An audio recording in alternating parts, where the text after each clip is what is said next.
There is so much going on with Howard Ratner. There is obviously the swirl of words coming out of his mouth. There is the crises he creates around him. But there's also obviously a quiet in him to want to do the right thing. What were some of the keys to him for you in figuring him out? Well, we did a lot of backstory.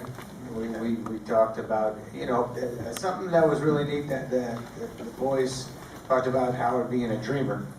And that's, when I first read the script, these guys were telling me, he's the man, he's kind of like heroic, and he's just, there was something about when I was reading it, I said, oh man, there's a lot of bad things this guy does, a lot of bad things that he wants, and he's conniving, and he's not, sacrifices a lot, doesn't his family, he's just kind of not thinking everything through, and so I was nervous about if we were seeing the same guy, because they loved him so much, and I was like, oh, this guy kind of doesn't, I don't know how you can 100% love this guy, but he's a human, and he's a dreamer, and he was going after something, and he didn't know what, but he just kept going and going and going, and that's ultimately what they were striving for with Howard. Yeah, well, what I think is fascinating about him is he has that tightrope walk that so many gamblers have, which is that even if things are going right, he kind of needs to almost let it go wrong in order to find that balance, right? He kind of loves to toe that line, right? Yeah. What is a victory without knowing defeat, Right. So he's that. What I love about Howard is that he's a partner guy. Everyone at any moment can be his partner. And he's very egalitarian in that regard. And he at any moment he could just pick you. And he was like, yeah, let's you and me, let's go right now. We can do this thing, and we're going to defeat the world. We're going to do it against all odds. We're going to get people to accept us. I remember when we were talking about who Howard was, his family became such a bigger part of the movie. It was like, how does his daughter feel? And it was just, all these things got deeper as the collaboration between us grew, and it was so special. I love the complexity of that, because obviously he's a guy that his family views one way, but exactly as you were saying, Josh, that he also is somebody who brings you along in his dream. He kind of says, come along, let's kind of do this dream together. This is a story that you guys have been obviously kicking around for a while, and it kind of started with stories your dad told you about the Diamond District, is that right? Yeah, well, we 10 years ago, we made a movie called Daddy Longlegs, which is kind of crazy. Some people thought but it was a kind of a movie about how memory forms, and us trying to tackle, an idea, maybe who our dad was, and coming in and out, and how that relates to kind of a more of a foundation of as an adult, and how that relates maybe to the mother. And so we were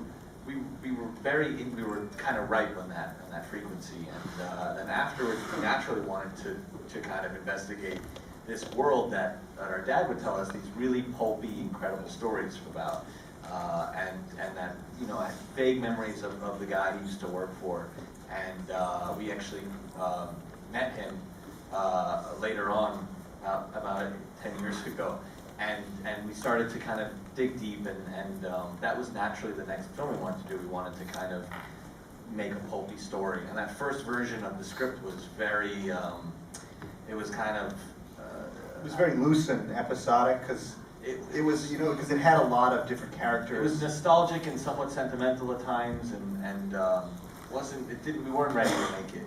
Then we spent 2 years on it, and we went to Sandler's team, and Sandy, who's here, can tell you how he burned the script, and told us never to talk to him again. And then after we made Daddy Longlegs, we cast Ronald Bronstein in it, and then we sent him that first, we showed him the first version, and then that kind of was the foundation of a very long collaboration.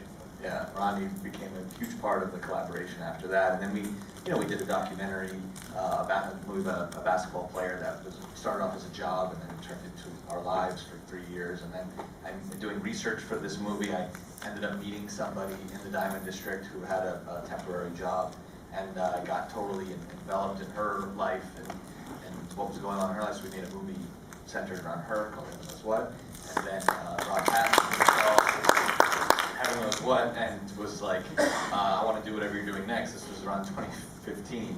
And we said, well, we're doing this Diamond District movie and you're not right for any of the roles, so sorry. And he was like, well, let's come up with something else. I did want to, we weren't ready, there's a lot of times, we weren't ready to make that movie, and things happened for a reason. And Good Time, when we made that, we ended up like,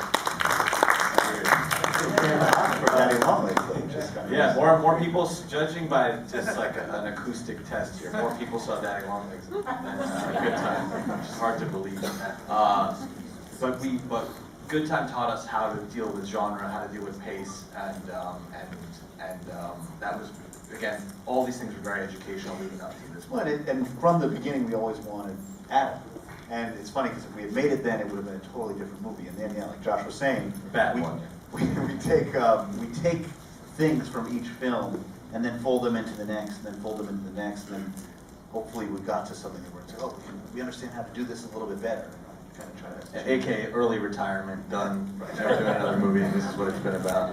Got to work with all these incredible people. This is we actually, you know what? To have everybody together is one of the most incredible feelings. We met with Judd, I think in 2011 or 2012, and he's like, why are we meeting? We're like, I don't know, we just love you so much. Oh yeah, I remember that. Yeah. I said, who are these two schmucks? Why am I talking to them? We were in a restaurant, right? Even a dumb restaurant. Yeah, and I think I asked you I asked you a lot of questions about Taxi and running on empty, and I was bothering you, and you were like, what is this? How did I get stuck in this situation? Did they make you pay at the restaurant too? We were even younger, so. Make sure all the bills, all the checks get tallied up before we leave the stage. Can you talk about actually filming it? Did it sort of take over your life for 2 months? Did you become Daniel Day-Lewis and world behind fall into this character? Thank you for that. And I went as, oh, thank you. I just really love these guys. And we got deeper and deeper into who he was and his backstory, and day to day was important. Every moment was important to everybody on the stage. We knew we were making something that was very different, and it was very powerful. And we just kind of went there with an attitude of let's never go home and regret anything. Just go whatever we're supposed to get out of this. Let's go as hard as we can. And these guys just guided us all the whole time. There was a moment, I remember we were doing a scene that is only like an eighth of a page, and you were like, there's no throwaway scenes in this movie. No throwaway scenes. Yeah. And you love that. You're like, sometimes you go and like, oh, I want to do this scene now. Let's do the scene. Right. And yes. Each scene was exciting. When you knew what scene what are we shooting tomorrow? Like, oh, that's a big one. That was a big one. There was never a scene where we got to say, yeah, we'll figure that out. I was up deep into the night every night going, I wanted to I tried to, like everybody, we try to get it down as early as possible, your lines, so you never think of them again. And then you go, I just made it as important as I could. It was incredible to see you flip Howard on. Oh yeah. Like you would see it happen. It was amazing to see. We worked hard. We did a lot of backstory. We did a lot of, we went to Barney's with like 2 months before the shoot. These guys were figuring out the costume and figuring out how I would talk and what was everything. We did it together, but we did prepare so much. We shot with film. I've never done that before. Like 2 months before, wasn't it about 2 months before? We did a couple of days of shooting and figuring out the character and figuring out Julia and stuff that's not in the movie. Yeah. Yeah, it's not in the movie. It's just stuff it was like more than a screen test. It was just figuring out the way the character test and how he moved and how he talked and how Julia and their relationship and. It was a great scene, that 4-page scene in the dressing room at Barney's. It's at Barney's, and when we did a scene about Julia was trying to ask me to buy her a certain dress, and and I liked the other one because it was cheaper.